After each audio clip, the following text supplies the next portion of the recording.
Today's recipe in Granny's Scottish kitchen is RUMBLEDETHUMPS.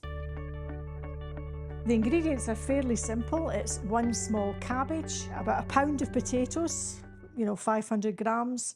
That's roughly about 3 potatoes, 1 medium-sized onion, some chives, some spring onion, some cream, some butter. So it's a fairly straightforward recipe.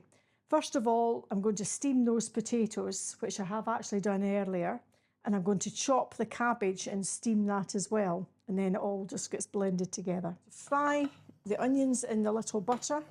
And again, I don't do any seasoning right until the end because you just never know if you're using salted butter. And as those are frying, I'm going to chop up the chives and the spring onions.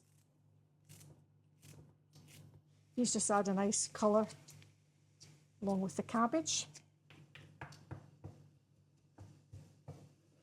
Right, meanwhile, when your onions are becoming transparent, with your potatoes, add your butter and maybe 40 mils of the cream, and then start mashing that. I'm now going to add the other 40.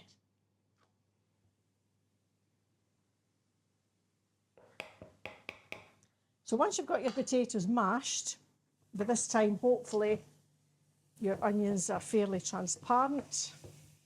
And basically, once this cabbage is ready, after it's 10 minutes, we're going to add that to the potatoes, mix everything together, and put it into a casserole dish. Probably just put it in here, it's easier. Mix my potatoes. So hopefully the cabbage is doing away quite nicely. So I'm just going to take that and add it to this mixture. Just mix the whole lot together. And this makes a very good accompaniment where normally you would just have, boiled potatoes. So you can make this recipe to make your potatoes and everything go a bit further. It's a little healthier perhaps with all the cabbage. And once everything's all mixed together like that, and place everything into your oven dish. And this is going to bake in the oven for about 170 degrees for about 30 minutes. So it does add to the flavour if you add some grated cheese.